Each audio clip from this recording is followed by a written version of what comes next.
यह कहानी है जंगल में रहने वाले एक ठग की दो बेटियों की, जो जंगल से गुजरने वाले मुसाफिरों को छल कपट से लूटकर उनका कत्ल कर देती। पर फिर एक दिन एक ऐसा मुसाफिर आया जिससे उन सब की जिंदगी बदल गई। एक गुस्सैल राजा ने अपने पुत्र के किसी दोष के कारण उसे देश निकाला दे दिया। राजकुमार ने दुखी मन से अपने गुजारे के लिए 4 लाल और कुछ स्वर्ण भी अपने साथ ले लिए और भरे हृदय से अपने पिता का महल छोड़ दिया। चलते चलते वह जब शहर से कुछ दूर पहुंचा तो उसे एक साधु का आश्रम दिखाई किया। राजकुमार उस साधु को दंडवत प्रणाम करके एक तरफ बैठ गया। जब साधु ने उसकी मायूस शक्ल और देह पर कीमती वस्त्र देखे तो साधु ने उससे पूछा, बच्चा तुम कौन हो और यहां कैसे आए? राजकुमार बोला, महाराज मैं राजा चंद्रगुप्त का पुत्र महेंद्र गुप्त हूं। मुझे मेरे पिता ने देश निकाला दे दिया है, इसीलिए मैं परदेश जा रहा हूं। रास्ते में आपका आश्रम दिखाई दिया तो मेरे मन में आया कि आपके भी दर्शन करता चलूं। साधु ने महेंद्र गुप्त की बात सुनकर कहा, वत्स तुम नेक इंसान हो और परदेश जा रहे हो, इसलिए मैं तुम्हें 4 बातें बताता हूं। तुम उन बातों पर अमल करना। परदेश में यह बातें तुम्हारे अवश्य ही काम आएंगी। पहली यह कि परदेश में एक से भले 2 होते हैं। दूसरी यह कि परदेश में दूसरे के हाथ का बना खाना मत खाना। अगर खाना भी पड़े तो पहले किसी जानवर को खिला देना। तीसरी बात यह कि परदेश में किसी दूसरे की बिछाई हुई चारपाई पर मत सोना। अगर सोना भी हो तो पहले बिस्तर को अच्छी तरह झाड़ लेना। चौथी बात यह कि यदि कहीं शत्रुओं के फंदे में फंस जाओ तो जहां तक हो सके नरमी और ज्ञान की बातें सुनाकर अपना उद्देश्य प्राप्त करना। साधु ने कहा, मेरी यह 4 बातें हमेशा याद रखना। साधु की बातें सुन साधु को प्रणाम कर राजकुमार परदेश चल पड़ा। जब चलते चलते बहुत दिन बीत गए तो वह एक जंगल में पहुंचा। वहां उसने देखा कि एक चील एक कछुए के बच्चे को लेकर उड़ी जा रही है। संयोगवश बच्चा उस चील के पंजे से निकलकर गिर गया।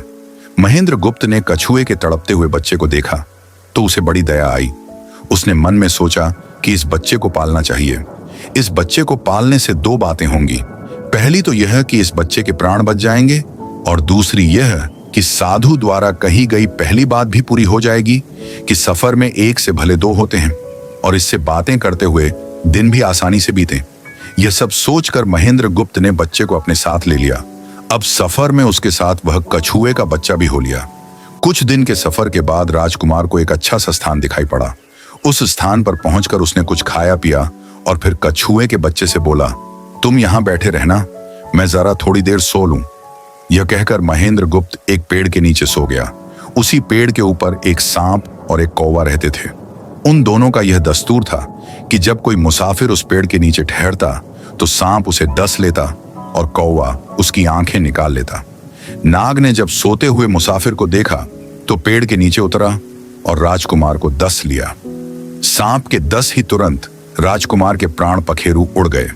कुछ देर में जब कछुए की नजर महेंद्र गुप्त पर पड़ी तो वह उसे मरा देखकर बहुत घबराया और महेंद्र गुप्त के ऊपर बैठकर रोने लगा। तभी कौवा भी पेड़ से नीचे उतरा और ज्यों ही उसने महेंद्र गुप्त की आंखें निकालनी चाही, त्यों ही कछुए ने झपट कर कौवे की गर्दन को मुंह से पकड़ लिया। कौवे ने बहुत जोर लगाया मगर कछुए ने उसे नहीं छोड़ा। तब कौवे ने सांप को पुकारा। कौवे की आवाज सुनकर सांप आ गया। उसने बड़े जोर से कछुए की पीठ पर डंक मारा, परंतु कछुए ने अपना मुंह भीतर कर लिया। सांप ने कई बार कछुए की पीठ पर डंक मारा, किंतु हर बार कछुआ अपना मुंह अंदर कर लेता। जब सांप का कछुए पर बस नहीं चला तो उसने कछुए से प्रार्थना की कि तुम मेरे मित्र को छोड़ दो। यह सुनकर कछुआ बोला, नहीं, तूने मेरे मित्र को डसा है, अब मैं भी तेरे मित्र की जान लूंगा।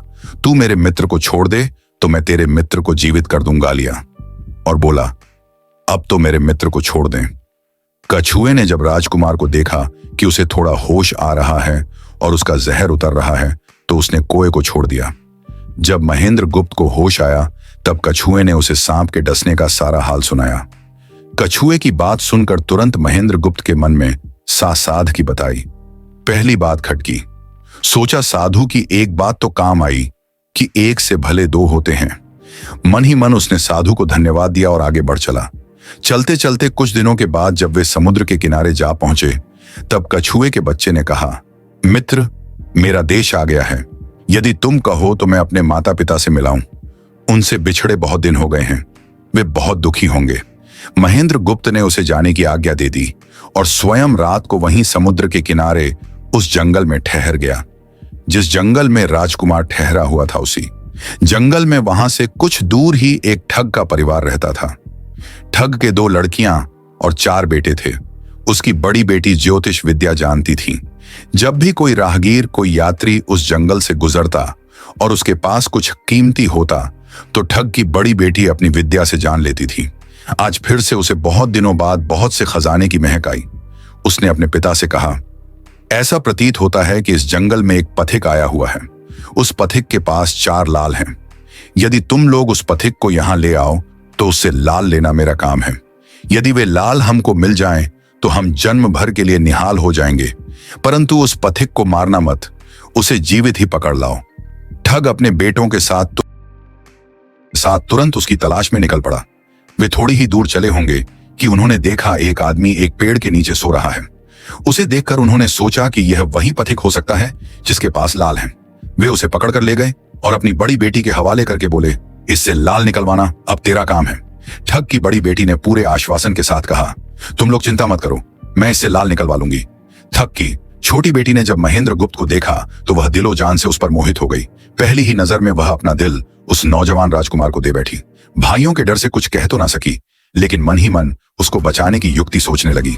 कुछ देर बाद ठग की बड़ी बेटी ने खाना बनाया और उसमें जहर मिला दिया। वही खाना उसने महेंद्र गुप्त को परोस दिया। जब थाली महेंद्र गुप्त के सामने आई तो उसने खाने के लिए निवाला। तोड़ जैसे ही उसे खाने को हुआ तभी उसे साधु की कही गई दूसरी बात याद आई। उसने थाली में से थोड़ा सा भोजन निकालकर कुत्ते के सामने डाल दिया। जैसे ही उस खाने को कुत्ते ने खाया वो तुरंत मर गया। यह देखकर महेंद्र गुप्त ने भोजन नहीं किया। उसने अपने मन में सोचा कि साधु की दूसरी बात भी काम आई। अपनी इस चाल को असफल होते देखकर ठग की बड़ी बेटी को गुस्सा तो बहुत आया, पर वह अपने गुस्से को अंदर ही अंदर पी गई। उसने महेंद्र गुप्त के सोने के लिए पलंग तैयार करवाया और उसे कहा, जाओ पथिक, ऊपर के कमरे में तुम्हारे लिए पलंग तैयार करवा दिया है, अब तुम आराम करो। कई दिनों की सफर की यात्रा के कारण थका हुआ राजकुमार जब ऊपर आया तो उसे बढ़िया धुली हुई चादर पलंग पर बिछी हुई दिखाई दी। सोचा जो हुआ सो हुआ, कई दिनों के बाद चैन की नींद तो सोने को मिलेगी।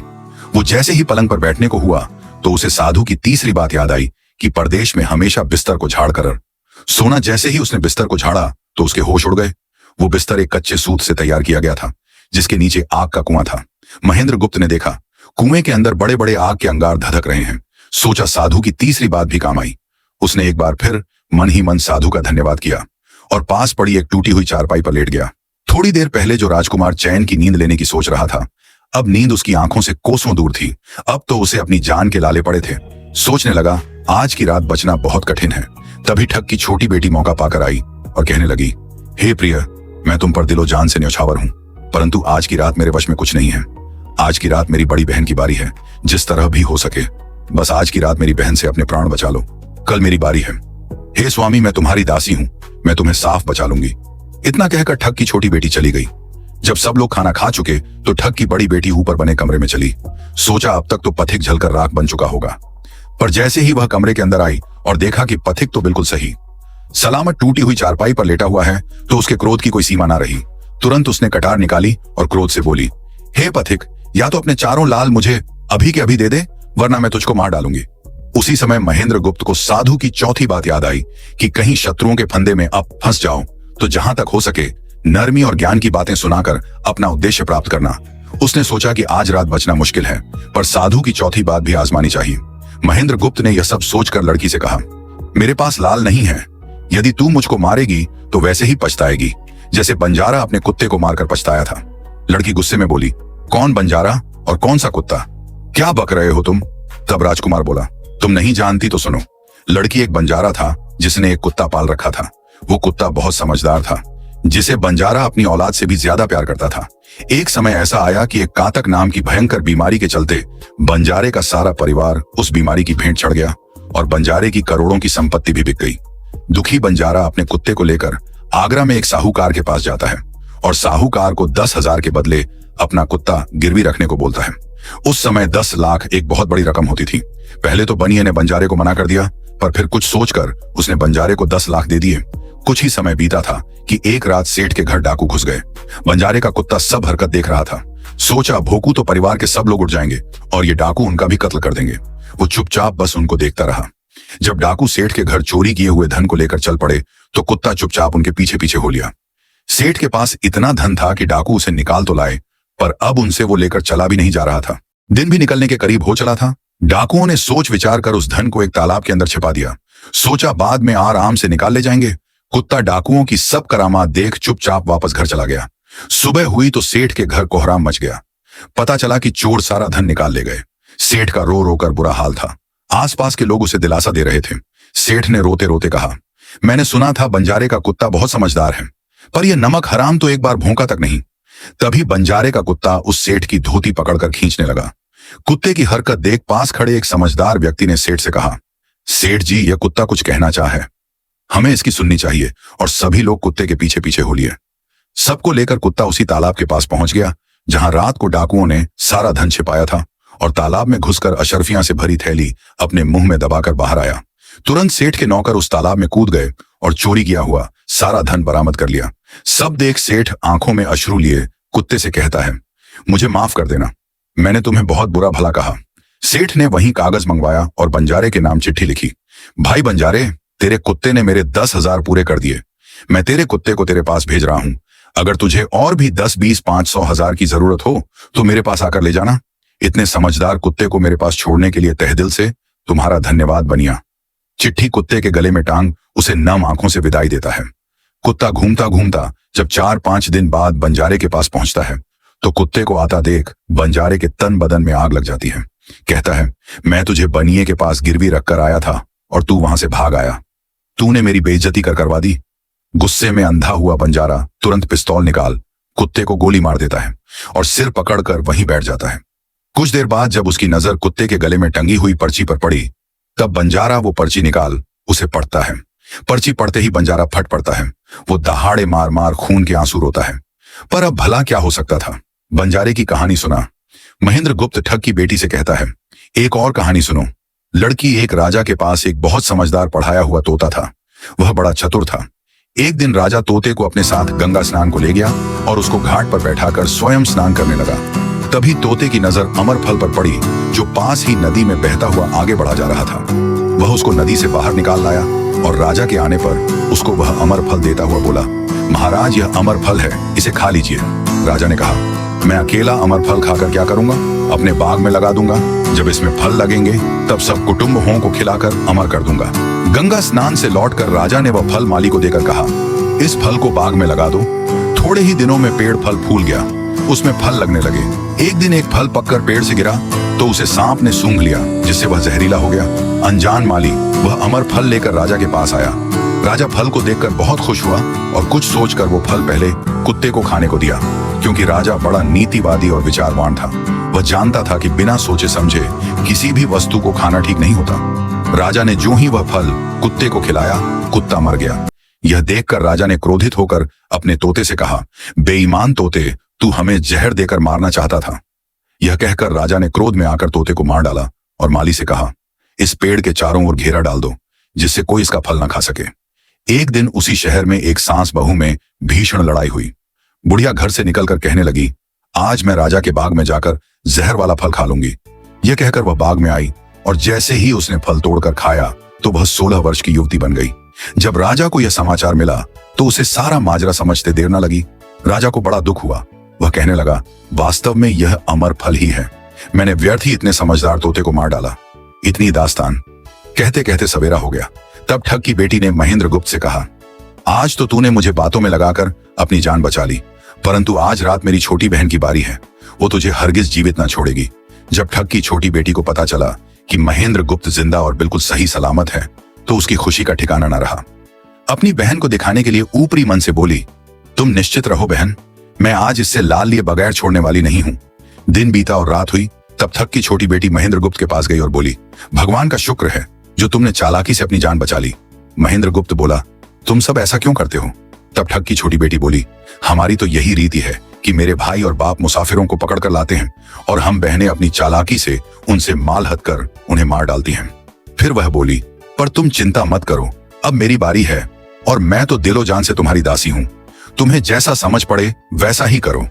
यह सुनकर महेंद्र गुप्त बोला, प्रिया, तुम भी मुझे देखते ही पसंद आ गई थी। दिल करता है कि हर पल तुम्हारे पास ही रहूं। तुम अपनी बड़ी बहन की तरह नहीं हो, तुम एक नेक दिल औरत हो, तुमसे मेरा कुछ भी छिपा हुआ नहीं है। उसकी बात सुनकर ठग की बेटी ने कहा, तुम कहते हो कि मुझसे कुछ भी छिपा नहीं है, तो फिर वे लाल कहाँ हैं? महेंद्र गुप्त ने कहा, वो चारों लाल मेरी जांग में हैं। अगर तुम निकालना चाहो तो निकाल लो। राजकुमार की बात सुन ठग की छोटी बेटी बोली, प्यारे वो लाल, तुम्हें ही मुबारक हो।